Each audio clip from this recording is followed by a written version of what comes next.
Welcome to the Brigham Young University Family History Library webinar series, and thank you for joining today's FamilySearch Family Tree question and answer session with Kathryn Grant. My name is Braden Knudsen, and I'll be your host for today. If you do have any questions, feel free to start submitting those. You can see the question box over here on the right-hand side of your screen, and that will be the place you want to submit questions throughout the entire presentation, and we'll make sure we get all of those answered by the end. We have a couple of polls down at the bottom of the screen that we'd like to have you answer for us as we get going through some of our announcements here before we start. Our next webinar will be on Tuesday, April 11th at 5:30 p.m. Mountain Daylight Time, and that one will be on record preservation. It'll be a good one by James Tanner, so we hope we can see you back on April 11th so you can participate with us in that webinar as well. Also, if you have any suggestions for future webinar topics, feel free to email us at fhl_webinars@byu.edu. We're always looking for good ideas, and that would be really helpful. So we'll go through here real fast.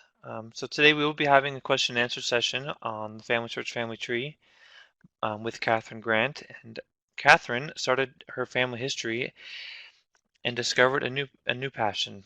Her specialty is mentoring new family historians and helping them find success and maybe even avoid some of the mistakes she's made.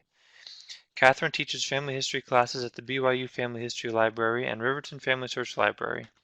She has also written a series for the Nauvoo Times on family history. She currently works for the LDS Church as a technical writer and business analyst. When she's not doing family history, she also enjoys good books, uplifting music, and fresh raspberries. Okay, so we will let Kathryn get her screen all loaded up, and there is a comments box in the upper right hand corner, and that questions box to submit your questions should be in the lower right hand corner. Feel free to submit questions throughout the entire presentation, and we'll make sure we get all of those answered by the end. So we will turn the time over to Kathryn now. Great. Thanks so much, Braden. And everybody, welcome today. It's so good to have you with us. I love these Q&A sessions because I found that usually if one person has a question, many other people do too.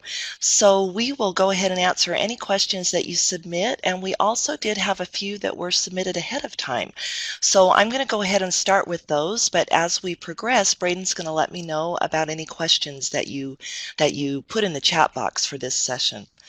So our first question today comes from Patricia, and she asks, how can you find living people's PID numbers? That's a really good question. And just so that we're all clear on that, what she means by PID numbers, I do have people ask about that sometimes. The PID number is that little 7-digit number that appears next to the person's name. And so it's usually in the form of, WXQZ-123 or something like that. So that's the number that she's talking about. Everybody has a number assigned in Family Tree, every single person. And so she's wondering, how do you search for living people by that PID number? The answer to that is a little bit complicated. FamilySearch, in order to protect living people's privacy, actually does not allow you to search for living people unless they're in your own, what is called a private space. So every Family Tree user automatically has what is called a, quote, private space. It's not really something you can navigate to. It's a virtual private space. But in your private space, you can see all the living people that are attached to you in Family Tree or that you have added to Family Tree, but no other Family Tree users can see those living people. So you can search by PID for somebody that's in your private space, and they will come up in the search results. But if you search for a living person in someone else's private space, there's just no way for you to see them unless you're sitting with them at their computer and they're signed in, or if they give you the ability, if they give you their helper number. And then if you sign in as a helper to them, you can see the people in their private space. So that is a really good question, Patricia. Thank you so much. And Braden, do we have any live questions at this point, or shall I go on with the pre-questions? Okay, great. So another question that was emailed to me ahead of time came from Lynn. And Lynn asks, What does it mean when I click information on an ancestor's detail page and it says that the information was added by Family Search? That is another really great question. First of all, I want to debunk a myth.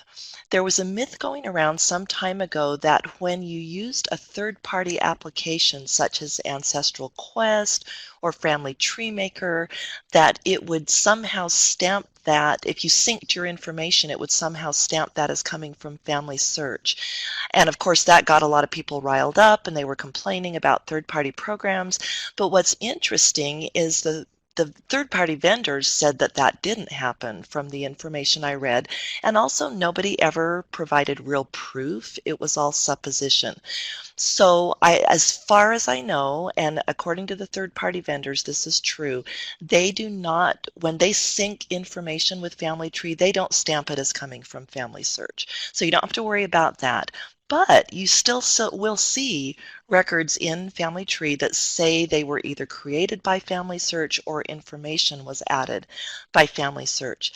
So if any of you use the old, well, it sounds funny to say the old New Family Search, but if you remember the old New Family Search program, it was the application that was used before Family Tree, and it contained all the information that people had contributed up to that point. Well, of course, when Family Search switched over to Family Tree, they brought all that information over. And so when they did, it was done in 2012.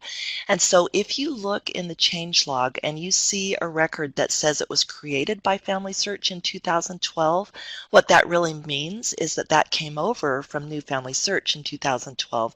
Family Search didn't create the record, but they brought it over.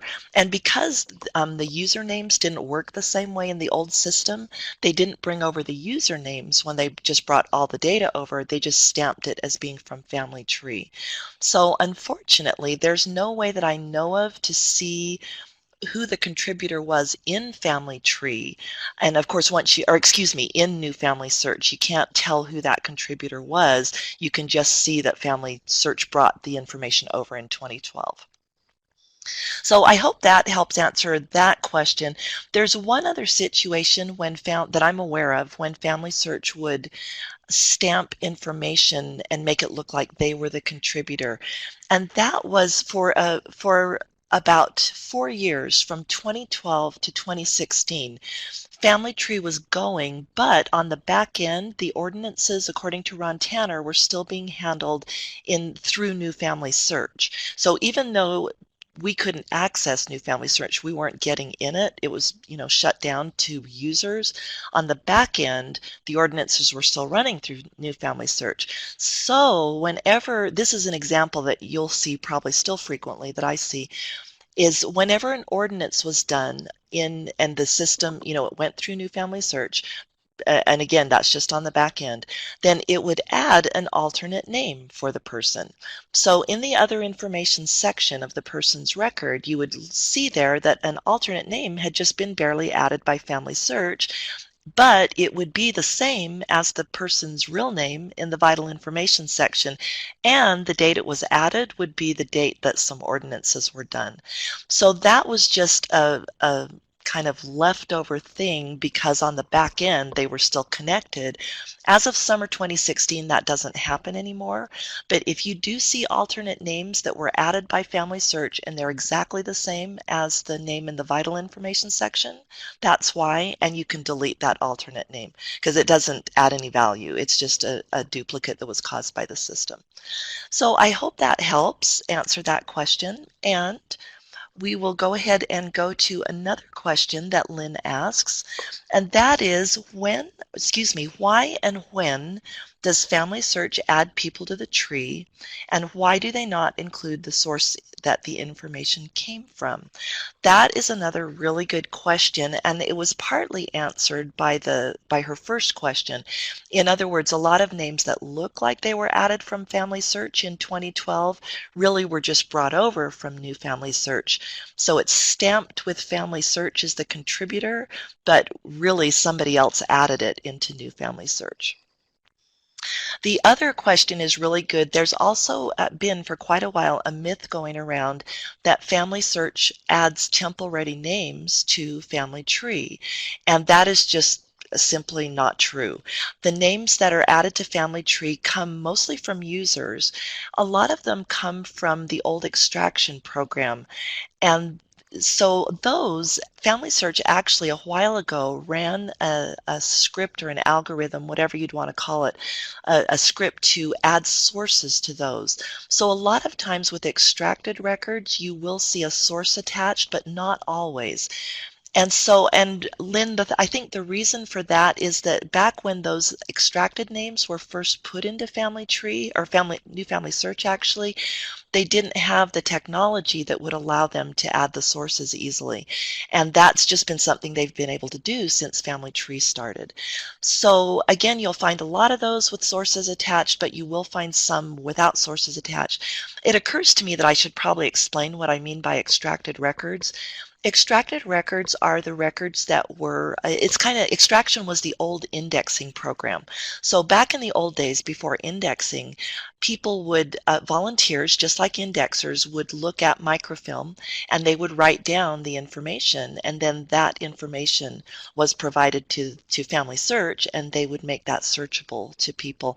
And often those names were added to Family Tree because, or excuse me, back in the old days, it would have been the IGI and New Family Search. But those names were added in the old days because the temples didn't have enough names to keep going, and so they used extracted names for temple work. My understanding is that that almost never happens anymore. We've got enough people contributing names that they don't have to rely on the extraction program for temple names, and I understand that index names are never used to provide temple names either. So hope that answers that question. And also, if I answer a question and you have additional questions, please feel free to put those in the chat box and we will address those questions. Okay, let's move on to another question from Patricia. And this is a great question that so many people wonder about. She says, how can I set my family tree ancestors to stay the same and not be changed every time I look at them? Someone goes in and changes names, merging people who are clearly wrong. So that is an ongoing issue, actually. Let me give a little background on that. Back in the days of New Family Search, nobody could change anything. So you could add information, and for those of you who used New Family Search, you might remember that you could add, quote, an opinion. So for instance, if the birth date was wrong in New Family Search, the old program, you couldn't change it, but you could add the right one. So as a result, a lot of records just turned into a mess. They would have all kinds of opinions on them.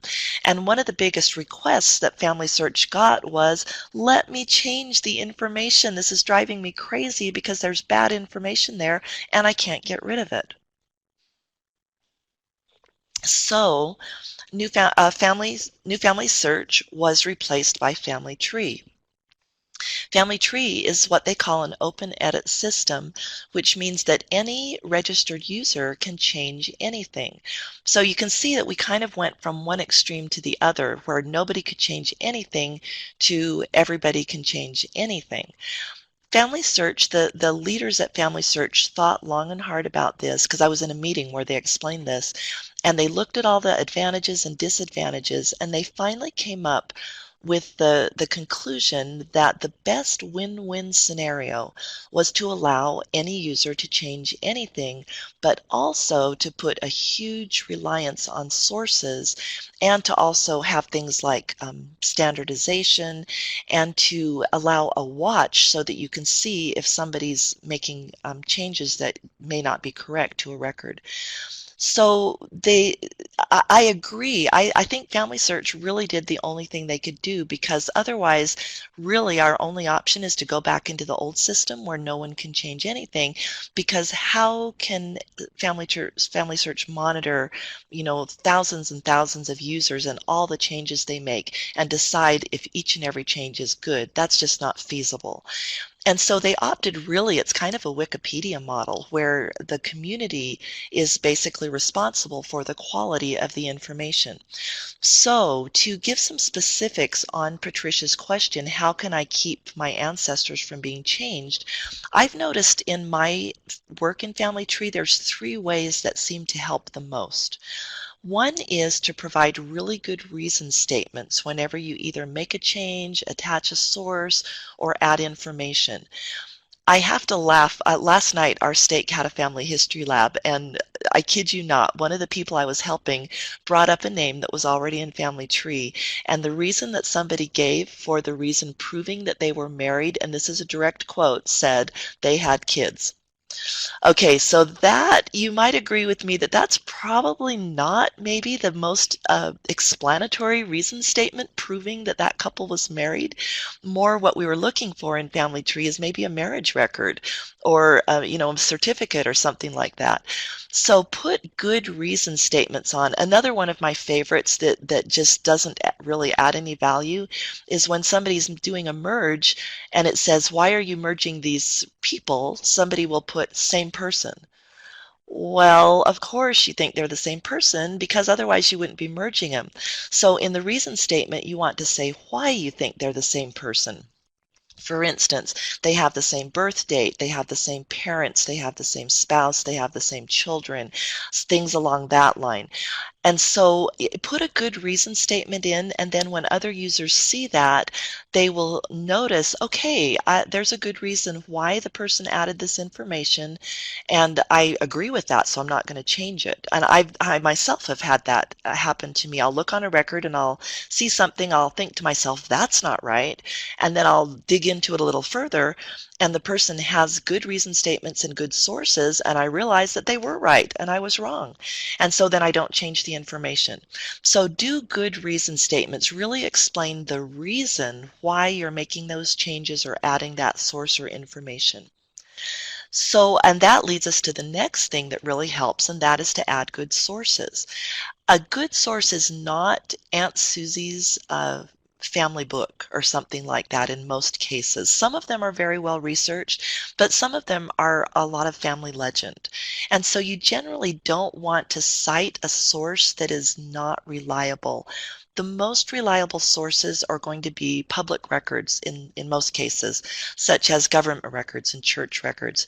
And FamilySearch Historical Records has literally millions of records about people that you can attach, and then that provides proof. So you can attach that marriage record, you can attach that christening record, and then when somebody goes to that person in Family Tree and they see the attached source, they can look at it. In many cases, they can see the image. Then they say, okay, I see where this information comes from. That does look like solid proof. So attach your sources. Then the last thing is to set a watch. And the way you do that is at the top of the person page, you'll see a star. In fact, actually, I can switch over to that and show you. Whoops, let me go back. I did that wrong. So here is a gal in Family Tree. If I wanted to watch her, I would click this star right here. And you notice that when I click the star, it turns dark, and that means that I'm watching her, quote. What watch means is that Family Search is going to notify me by email, by the email in my account settings, every time somebody makes a change. And when you go down to make a change, for instance, if I click on this, and click Edit, then, oh, it's not showing yet. Sorry, it takes a little while for the watch to take effect. And by a little while, I mean a few minutes. But after that watch takes effect, then you will see a note right here that says X number of people are watching this person, and if you make changes, they will be notified. And so that tends to be a good deterrent for people making capricious or unsubstantiated changes. So I would definitely say on people where you are having problems with a lot of changes being made, put a watch on them. So I mentioned that you will be notified by email whenever somebody makes a change to a record you're watching. You might also wonder, how do I see the list of people I'm watching? The way you do that is go up here to lists, and then you see it defaults to people I'm watching, but then also you can click changes to people I'm watching, and you will see a list of those changes that have been made recently. And as I recall, these changes are just in the last 30 days. If I'm remembering correctly, they're not changes forever. I know they are definitely a limited time, and I may be wrong on the 30 days, but I know that they're a limited time of changes. So I hope that answers that question on how to make it less likely that people will change your record and put bad information in it in Family Tree. So do we have any questions from our participants today? Yeah, we have one from Dorleen Rich. She asks, when you see more information needed to do ordinances, what information is a must to do ordinances? Oh, that is a great question.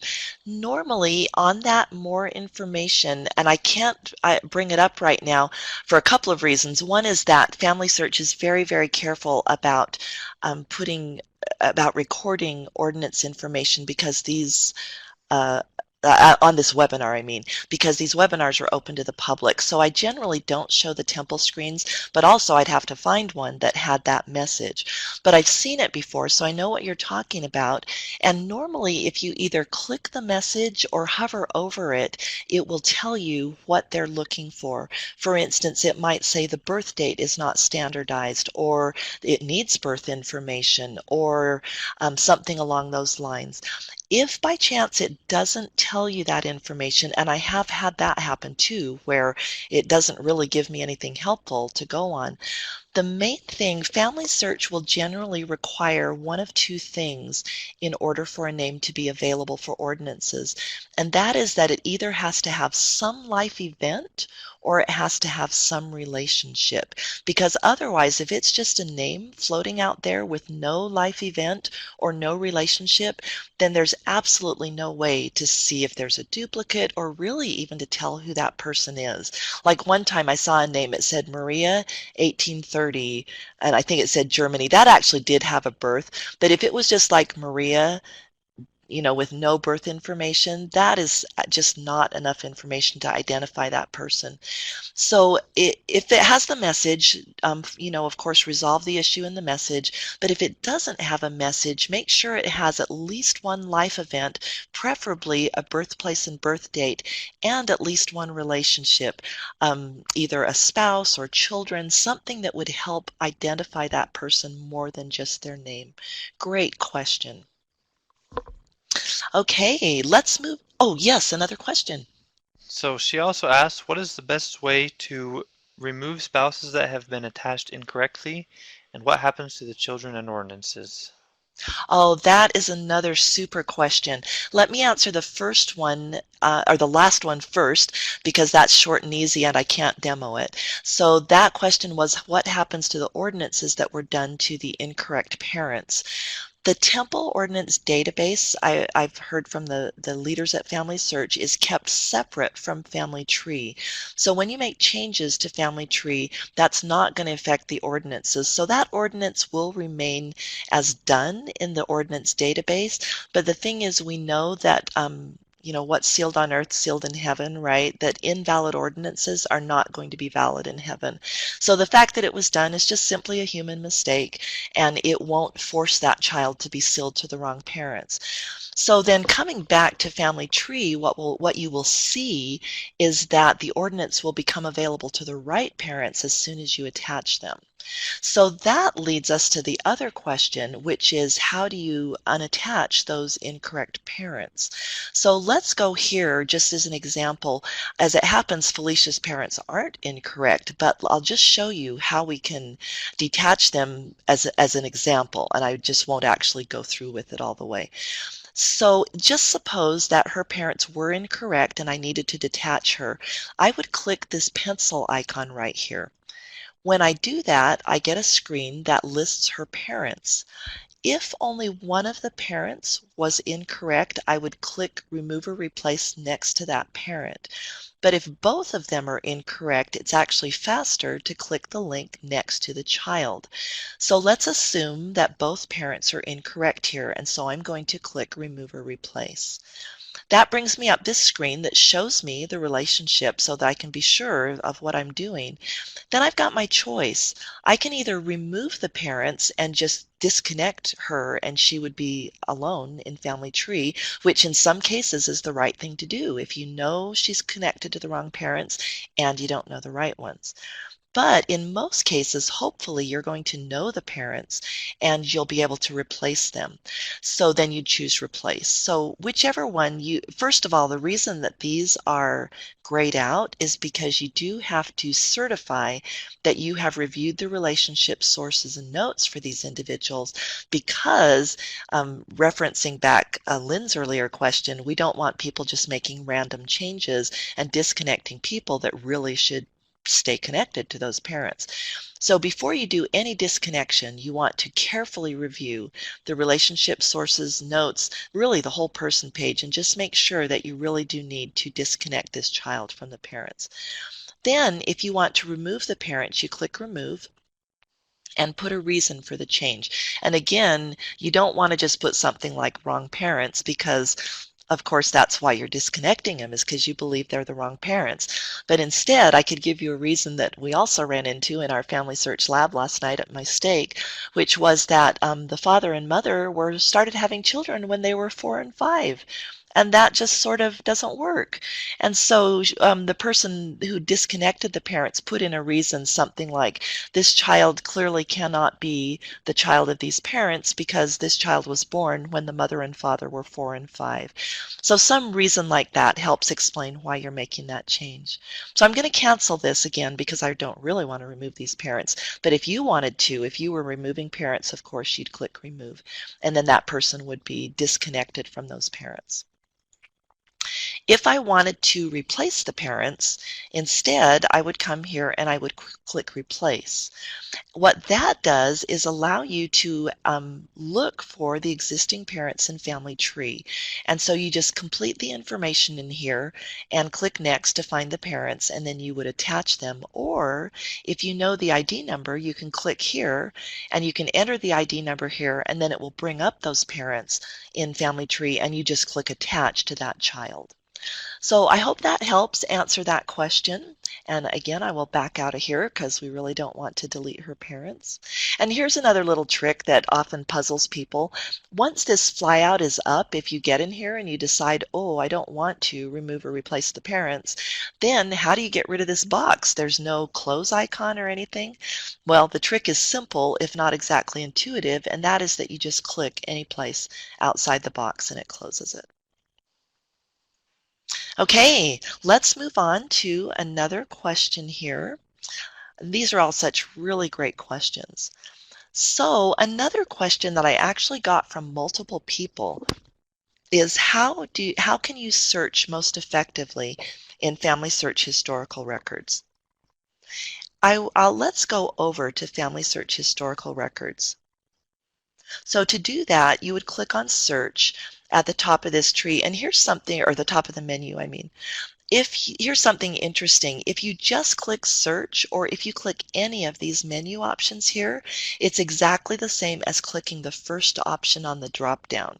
So kind of you got your choice. If you want to go straight to historical records, you can just click Search, or you can hover, bring up the drop-down, and click Records.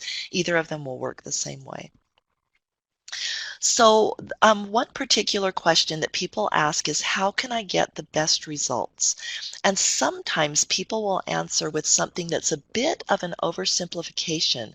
They will say, put in less information because less is more. But that is not always accurate. There's times that is accurate, but there's sometimes that it's not. So here's a kind of 3 keys that I use for searching. Remember that when you put in less information, you are going to get more results, but the quality will be lower. So in other words, you'll get information all over the board, and much of it will not pertain to the person that you were looking for. So for instance, if I just put in a name, like if I put in John Bescaby, and then I just search a no birth date or anything, yes, I'm going to get a lot of results. But are they going to mostly be for the John Bescaby I'm looking for? No, honestly, most of them are not going to be. And about the only time that they will be for the person you're looking for is if they have such a unique name that very few people or nobody else in the world has that same name. So again, if you search with less information, you'll get more results, but more of them will not be about the person you're looking for. So if you put more information in, you will get fewer results, and there's a chance that you might miss some results pertaining to your person, but the results you do get are more likely to be about your person. So people ask, well, what should I do then, less or more? I find in my own research, I do both. So a lot of times I'll start with more information because that will bring up the best results for me. But if it doesn't bring up the results I want, then I start taking out information. So for example, let's say that John Bescaby was born in Cranwell, Lincolnshire. And let's say he was born, I'm just going to put 1830, 1830. Well, suppose I do that search and I only get maybe 2 records, and they're records I already have, so that's just not that helpful. So what I might do then is broaden the search range. I might say, okay, I'm going to go from 1827 to 1833, or I'm going to take out the parish here and I'm just going to search with the county or with the shire. And so that's what I'll do is I'll kind of broaden my search. And and especially if it's a unique name, again, broad searches tend to work pretty well. But on more common names or names that are used over and over again, like John Bescaby, I probably have, 100 John Bescabys on my line. So for those names, you're not going to do well searching with just a little bit of information. You're going to do better searching with at least some information. So again, I would say the key is to start more detailed and remove details if you don't get the information that you want. That tends to be the most effective because you have the best chances of getting the records you want the quickest, but also you can broaden your search and pull in more records as you need to. So the other key that I use, so the first 2 keys is use more information to get fewer but higher quality results. Use less information to get more but lower quality results. Then the final key is to use the information that will be on the record that you want. So for instance, if you're looking for a marriage record, it doesn't help to list the person's children or their death date, for example, because that information is virtually never recorded on marriage records. Or if you're looking for a christening record, it doesn't help to put the person's spouse, the person who's being christened, because obviously they're not married at that point. So the spouse's name is not going to show up on a christening record. So if you're looking for a certain kind of record, put the information that is most likely to be on that record, and then you're going to get the best results. Okay, on to our next question. This question comes from Barb, and she asks, how can I find a film in the FamilySearch catalog? So for instance, sometimes you will be either in Ancestry or you'll be in FamilySearch historical records, and it will give you a film number of some of the source of that information. And so you might wonder, well, if that film has not been digitized, how could I find it? So the way to do that is to go to search and then choose catalog. And then when this comes up, you enter the film number in this film and fiche field right here. And I was actually going to look for a real film number instead of making one up so that I could but I'm not seeing that. So I probably will just make one up and we will see if it works, okay? And they generally have 7 digits. So we got 7 digits there. Aha! It was a film. That was a blessing, tender mercy there. So that's how you would search for the film. You just copy that number off the Ancestry page or off the Family Search Historical Records page. Again, you come up here to search, choose catalog, and then put that film number in the film fiche field and then click search. Then you'll get the record. In your list of results, you'll get the record that is that film. So you click on this link here and it shows you details about the film. The cool thing is that it also shows you where the film is located. So this particular one apparently is in the Granite Mountain Vault. This little icon over to the side lets you place an order for that film. Now, not all films can be ordered. Some of them they won't send to any place like any family history center but Salt Lake. And so, but they will tell you that when you click on the icon, it will tell you if it can't be ordered. And then also, what you notice about this is we only searched for one film number, right? But in this list of results, we've got a number of film numbers. And the reason they do that is that those are all part of this collection. So this collection of Hindu records has 24 films in it. So they show you the whole thing, including the film that you looked for. So how do you find out for sure where the film you looked for is? The way that you would do that, actually, the best way to do it is to come back to the search and narrow your results to your particular family history center. So for instance, my closest family history center is Riverton. So I will type the letter R, and that puts me down to the R's. Whoops, didn't mean to do that. And then I can just arrow down to Riverton.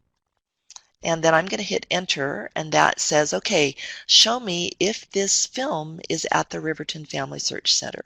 And I click update, no results found. So that lets me know that that film is not at Riverton, but I do know from when I wanted to search at any that it is in the Granite Mountain Vault. Another thing that they've just added recently, which is very helpful, is that you can choose as a location online. So if we do that, and that record does happen to be digitally online, it would come up in the results. In this case, it didn't. But if it came up in the results, that would mean you wouldn't have to go to a family search center or library or anything to look at that film. You could just look at it online here. So that is a great feature that Family Search has just recently added, that you can search for film, whether the film has been digitized online yet. So, okay, another question. Yeah, we have a question from Chad. He asks, what is the proper way of handling of multiple duplicate hints for a person? I'm sorry, of what hints? Multiple duplicate hints. Oh, multiple duplicate hints. Thank you. That is another really, really good question because the answer is not what you might expect. So let me go back over here to Felicia's record. I think that'll take us back. Yeah. So, shoot, she doesn't have any hints showing up. But if she did, what Chad is referring to is sometimes you will see hints up here that are clearly duplicate hints. For instance, 3 christening records that all have the same name, the same date, the same parents. And Chad is asking, what do you do with that? Should you attach them? So Robert Kerr is the manager, the product manager at Family Search, who actually answered this question for me on another occasion. And his answer was, if you see those hints there and they're duplicates, you actually should attach all 3. And there's a couple of reasons for that. One is that if you don't attach them, let me state that in the positive instead of the negative. Back up. One answer to that is if you do attach them, what that tells the Family Search search engine is that all those records really do apply to that person, and they really do. And when you attach sources to a person, that actually helps the Family Search hinting algorithm identify additional sources. So that's a reason to attach all the sources, even if they're duplicates. Another reason to attach them is that somebody else might come along and mark them as not a match. When they're marked, and we don't ever want to do that, because when a source that really applies to the person is marked as not a match, what that does is tell Family Search, oh, this person really isn't the person who was christened on such and such a date. So then other hints don't come up for that person. So you never want to mark that hint not a match if it really applies to the person. And then the last reason is I remember hearing that Family Search is looking at merging those duplicate sources at some point in the future.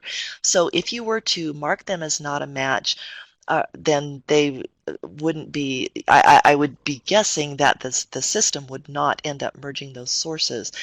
So another question might be then, okay, well then my source list is cluttered. I get down here to sources and I see like 3 sources that are all the same. Well, what I've seen people do is move all the duplicates to the bottom of the list. So that might be a good temporary thing to do, again, knowing that Family Search is working on that problem. Just another comment is that sometimes a source will look like it's a duplicate and it actually really isn't. For instance, I remember seeing some marriages, I think it was in Tennessee, and they looked like they were the same, but one came from the city records and one came from the county records, and the 2 certificates actually were different. So they were both marriage records, but they weren't technically duplicate sources. In other words, they didn't point to the same marriage certificate. So that's actually another reason to attach all those sources, is that they actually may not be true duplicates. They just may be a record that was kept, for the same event, but kept by a different repository. So thank you, Chad. Great question. Okay, looking at my list over here of questions that were submitted ahead of time, I'm looking to see what other questions. Okay, one of the other biggest questions that comes up is how can I do merging? And the thing, or how do I tell if a record is really a duplicate? So that is worthy of a whole webinar itself, honestly, and that actually brings me to another question, or answering another question is, if I want more information on these topics, how do I find it? The best way to do that is to, or one of the best ways I should say, is to go to the BYU Family History Library webinar page, because all our past webinars are listed on this page and they're all organized. It just makes it so easy to find. You've got all these categories here and you can just go to any category that you want to find out more information if there's been a webinar on that category. So for instance, on this one, I am going to, since the duplicate one, I actually know that I gave that webinar, so I'm just going to search for my name. Here's another trick that you can use to find webinars. If you know the person, you can hit Control F, and I believe that works in all browsers. On your Mac, I believe it's going to be Command F, and on the PC, Control F. Then you notice it popped up this little search box here. Depending on your browser, the search box may be in a different location. I know in Firefox, mine pops up on the bottom. I'm not sure about IE or Edge. This browser is Chrome, and so the search box pops up here at the top. And then I'm just going to put in Kathryn. And you notice that it highlights the webinars that I've given here. So you would be able to look down here and say, oh, okay, there's the webinar on finding and merging duplicate records in Family Tree. And so you would just click on that webinar and you'd be able to watch it. So that's, I would recommend, probably rather than me going into a lot of information about duplicates, just we don't have time really to give the whole duplicate presentation. I would say go ahead and watch this webinar and it should answer your questions. And then also, if you have other questions after you watch any of these webinars, my email address is always listed at the end, and you're very welcome to email me with additional questions, and I'll do my best to help answer those. So any other questions, Braden? Okay, then that actually is all the questions that we had for today. And so thank you very much. Those questions were wonderful, and I'm sure they're going to be valuable to people who come later and watch this webinar. So thank you very much for joining us. Okay, well, thank you very much, Kathryn, for all of the information and for the wonderful help. I know there's a few things that I've learned that I didn't understand before. If you do have any questions, write those in now. We'll make sure we get them answered. It looks like we have a couple more that are coming in. Um, okay. So this webinar has been recorded, so if you had a question that was answered and you didn't quite get all the information that was passed along, feel free to come back and watch it again. Share this video with your friends so they can understand if they have some of the same questions as you. That'd be great. And we hope that we will see you for our next webinar next week. Thank you very much.